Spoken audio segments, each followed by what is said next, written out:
Hello and welcome to the big picture. US-backed forces have said that they have taken full control of Raqqa from the Islamic State group, defeating the last jihadist holdouts in the de facto Syrian capital of their now shattered caliphate.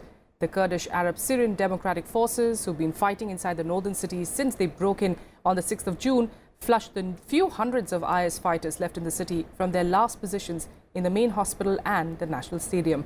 Now, little is left of the caliphate declared in 2014, which once ruled most of western Iraq and eastern Syria.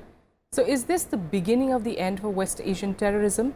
Joining us today on the show, we've got Mr. Pinak Ranjan Chakravarti, Distinguished Fellow of the ORF and former Secretary of the MEA. We also have Dr. Wael Awad, West Asia expert, joining us here in the studio. And we also have Professor A.K. Pasha from the Center of West Asian Studies at JNU. Thank you so much, gentlemen, for joining me here on the big picture. We'll talk about, of course, the implications. We'll talk about the larger picture in a bit. But first of all, I'd like to get an assessment from the three of you on what you feel is the situation on the ground at the moment. As far as the US-backed forces saying they have the control of Raqqa, how do you assess the situation, Mr. Chakravarti? Well, they probably have almost 90–95% control. There would be some holdouts still. But by now, these mopping up operations would have taken care of those guys, or they would have fled to other parts. I believe there is a place called Mardan where some elements have already fled, and they will try to get a foothold there. But the fact is that perhaps we are seeing the territorial demise of the ISIS. But are we seeing the total demise of the ISIS? My answer would be no, that they will crop up here and there through other areas. But I think the kind of caliphate and the territorial apparatus and the taxing apparatus that they had created in this so-called caliphate, which was almost the size of Jordan in terms of its territory, that I think has come to an end. But what it means for the future of Syria, what it means for the future of that whole region is, of course, still an open question. There are other aspects to this that are there and which are very worrying. All right. Dr. Awad, how are you assessing the situation? Well, I think the United States have created this mess in the Middle East. They have done it in Afghanistan. When they have gone there, they created Al-Qaeda, and they have succeeded in their project in defeating the Soviet Union at that time. And they have carried the same project into Syria and Iraq because they wanted to disintegrate this part of the world. So therefore, when they have created the SDF forces inside of Syria, knowingly that their future disintegration depend on the Kurdish issue. And that's why they created these forces. Majority of them are from the Kurd, whose leaders leading the fight against IS. And they tried with the Free Syrian Army, they tried with the other groups, but they failed. So this become a force to reckon with, where the United States have fully supported them, involved in the fight against the terrorists. In fact, there was a total bombing for the last 1 month, just total destruction of the city. We have lost more than 1,800 Syrian civilians by the American forces bombardment. The city become into rubble like they have done in Mosul. Yes. So the basic question is here really, we really defeated Daesh? Was there that much of noises to say that really that IS has been defeated? Or the ideology remain? As long as the ideology remain and sleeping cell are there, and all these terrorists, the mercenaries that we have come to across from the Soviet, from the Russian intelligence, they're saying that the American have siphoned them into the Russian Federation provinces where they have been coming mercenaries, or into the northern frontier of Pakistan, or into Afghanistan, or into Yemen. It's a clear indication that you created a project, yes, you created the crisis, now you wanted to manage the crisis. You are not willing to finish this crisis totally. This is one point. The second major point is that these forces will be shifted to somewhere else, because the South and Southeast Asia is the main concern, not the Arab world, because neither they can survive in Syria nor they can survive in Iraq, because it's a heterogeneous society. So the basic objective was to disintegrate, to break up the cities. But the future fighting for a new battle zone is yet to come, and it will be coming very soon. All right. Professor Pasha, do you agree with that assessment? Do you think that, that victory that, of course, the US-backed forces are claiming in Raqqa, maybe at the moment, but it's very premature to say that, the entire area is seemingly under their control? Yes, it is a major development in my perception, defeating the IS in Raqqa. But for quite some time, the backbone of the caliphate was broken when they were expelled from Mosul and the remaining parts of the Iraqi branch of the Islamic State. But the question now is whether the Islamic State has disappeared in Syria. It remains to be seen, because there are 3-4 contradictions which might emerge. One is the Syrian Kurds have played a vital role in expelling the Islamic State from Raqqa, and they have been reorganizing on the Turkish border. That's right. And Turkey has intervened in Idlib, and it claims many of the positions which it has been aspiring for quite some time. This is one aspect. The second one is the Syrian government forces are also pushing towards these areas which are claimed to be liberated from the Islamic State, Dar ez-Zor, and they have crossed the Euphrates. So the Russians are also backing the Syrian government forces. So the next expected clash would be between these SDF, Syrian Kurds, and the Syrian government forces. And the third one is the involvement of the Hezbollah from the Lebanese side on behalf of the Syrian government forces, and backed by the Iranian militias or trained militias. There the Israelis are opposing any extension of the Iranian influence near the Golan Heights. So you have this triangular involvement, which would give the IS forces to disperse, because you have proliferation of weapons from all sides. The Americans, the Russians, the Kurds, everybody have been provided with multiple weapons, some heavy weapons also. So these weapons have now got scattered, and it's the Afghan scenario which comes to my mind. Yes. The Americans defeated the Taliban, but you have still the Taliban surviving, the Al-Qaeda in one shape or the other. So like that, the environment there in Syria is now so fragile. It is not in complete control of one party. So these elements would try to resurface. We have seen how the Al-Shabaab in Somalia have devastated the capital. Absolutely. Like that, Afghanistan just yesterday. So like that, these kind of activities this Islamic State will try to do not only in Syria, but also in Turkey and Iraq and other places. All right. So the worry now, is like Dr. Awad is in fact pointing out, you've displacing them, sending them to certain areas.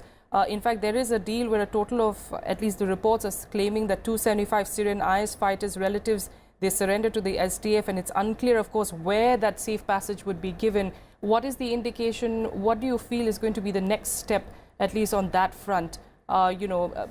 Decimating the IS altogether as an ideology, of course, seems far from it. But at least as far as the fighters are concerned, where do you feel this is heading? You think for that, to understand that, one will have to look at the geopolitical objectives of all the parties, I would say, involved in this Syria, in this area. To an extent, I think you are seeing a proxy war between Russia, Iran, and the US. I think I would say Russia, Iran, Syria, and the US and its allies on the other side, in which I would include Israel as well. So to some extent, I think the ISIS factor is going to be kept alive in some form or the other. Okay. Because now you have the Americans allied with the Kurds to fight the ISIS. And then, of course, the Syrian national forces were fighting the ISIS. Then they also, the so-called, they supported the opposition to the Assad government forces, with the Americans were they were also fighting the ISIS. So ultimately, all these people were started fighting the ISIS, but the contradictions among them remain. And so I feel that the game is not yet over, because many of the foreign fighters that were in the ISIS, either they have been killed or they have been driven out, and they will seek refuge, I suppose, either in their own countries or in some other country where they have ISIS cells. And I think if you look at the fact that there are organizations owing allegiance to the ISIS in almost the whole of North Africa, all the countries, Libya, Egypt, and Sinai, and then, of course, and then the support that some of the ISIS and other groups have received, the anti-governmental groups have received from the Gulf Arabs, for example. So those things are, so what I'm saying is that the geopolitical aspects or objectives of all these groups have not disappeared. Yes. So some may be weakened, some may be overwhelmed, have been overwhelmed by for the time being. But I think the Americans, for example, are not going to give up on the fact that they have actually failed in their objective in Syria, which was primarily to remove the government of President Assad. So that friction remains. So those kind of and they are smarting from the fact that they have been actually outmaneuvered to some extent by the Russians. Okay. As far as just talking about the ISIS, Dr. Awad, give us a sense of how it has been, compared to 2014, where, as far as the troops are concerned, as far as the morale is concerned, financially, as far as the weapons are concerned, they were at the high at that time. But we did see several reports coming in that through the years, especially this particular year, we've seen a low down of sorts, at least as far as even the morale of the troops are concerned, of the ISIS. But do you see a bounce back of sorts that we saw perhaps in the 2008, 2009? We did see, them vanish to some extent, and then they suddenly came out emerging so strong. Do you see that happening again, a bounce back of sorts? Let me give you a little chronology of the problem. When it started, they have come from Turabura, from Afghanistan. They have been from Al-Qaeda. They affiliated of Al-Qaeda. They went to Iraq, and they were actually jailed by the American troops inside Boko Haram, camps, and Nama camp, and inside Abu Ghraib. The 23 of the founding of the IS were jailed by the United States, including Abu Bakr al-Baghdadi, which the American acknowledged that they have been in jail for 4 years. So you see the project. You look at it from those angles. Let us be realistic in our discussion of the geopolitics is important. United States went to Afghanistan not to defeat Al-Qaeda. No, never, because they are still in Afghanistan. They didn't go to Iraq to defeat Al-Qaeda. They are still in Iraq and in Syria. And now they are in Syria and in Iraq, and they have gone for the reason they wanted to defeat terrorism, but they never wanted to defeat terrorism really, or stop the civil war as they have been claiming. In fact, they have fueled and incited them. So this group have been gathering there. They have had sympathizers within the society, which have felt that they've been affiliated away from the mainstream people, and they were afraid of, because of the majority Shia in Iraq government with al-Maliki, that he was causing malpractice against the minority. All that fear was created among them. So IS had a very good hubs to grow and expand, and the expansion was very fast because it was a self-reliance they have created, where they were stealing the oil, siphoning it to Turkey, from Turkey going to Israel, from Israel going to Jordan, Jordan to Dubai come back the money to them, including the artifact, including the ransom. So all these finances were at the eyes of the international community. Everybody was seeing, but everybody was selling them arms, and they immune them to the top of their neck, and they trained them, and they opened the border. To state-sponsored terrorism was very much existing, and Turkey have opened the border of 950 kilometers with Syria for a training, for infrastructure. Everything was allowed, and then Turkey at the end of the crisis realized that they have been taken for a ride, where the Kurd now issue is taking their backbone, and that's why they have stepped and begged the Russian and the Iranian that, look, Erdogan is saying now my country is at risk, so help me out. So when they stopped this infrastructure for them and they seized the arms smuggling into Syria and the mercenaries, they took on them. And the United States have decided, when they have created military bases, by the way, they created military bases in Syria illegally, they created military bases in Iraq legally, and the United States now will allow the growing of disintegration of Syria into a northern part of the Kurd, where the Turkish have felt the heat of it. So that's why they are on the run. Otherwise, if you follow the reports, the American troops were next to the IS last week, standing together hand by hand, and they were siphoning them. And even the Russian television was showing that these are the American, what they were doing next to the IS. So we have to understand that this group of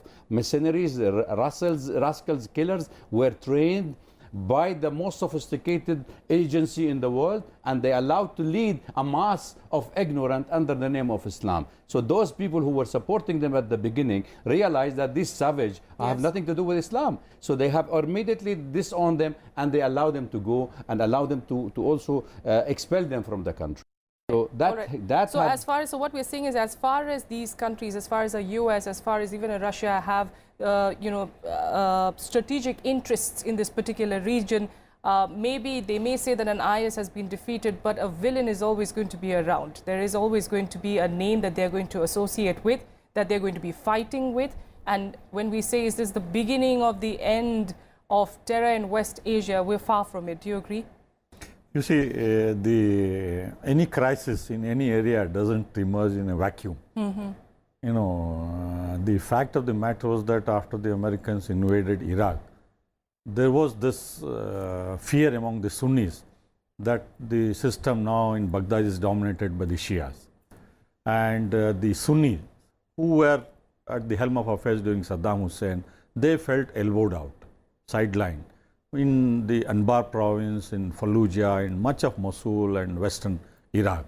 So the old officers who were with the Ba'athist government, you know, they regrouped, and that is how the emergence of IS took place. Okay. So, but that resentment still continues, because Mosul was liberated largely because of the army which Sunnis believe is dominated by the Shias and the Iranian militias and other Iraqi Shia militias.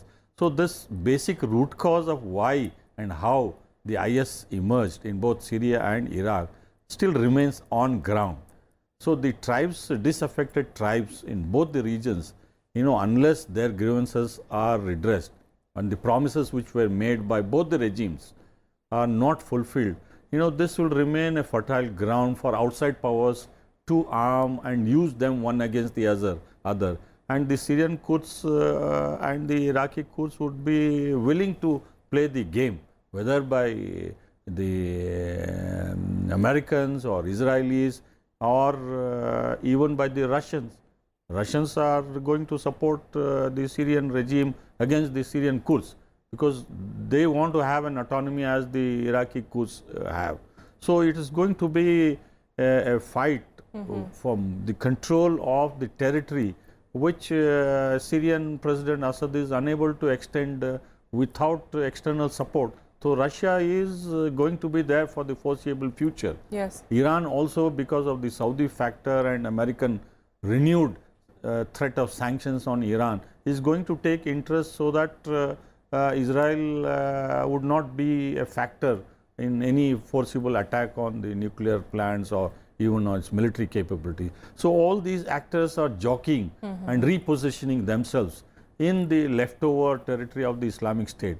But the backbone of the Islamic State was broken by themselves because of their wrong policies which alienated much of the Sunnis. Because of the hardline position, extremist position, very harsh punishment was meted out even for observing Muslims.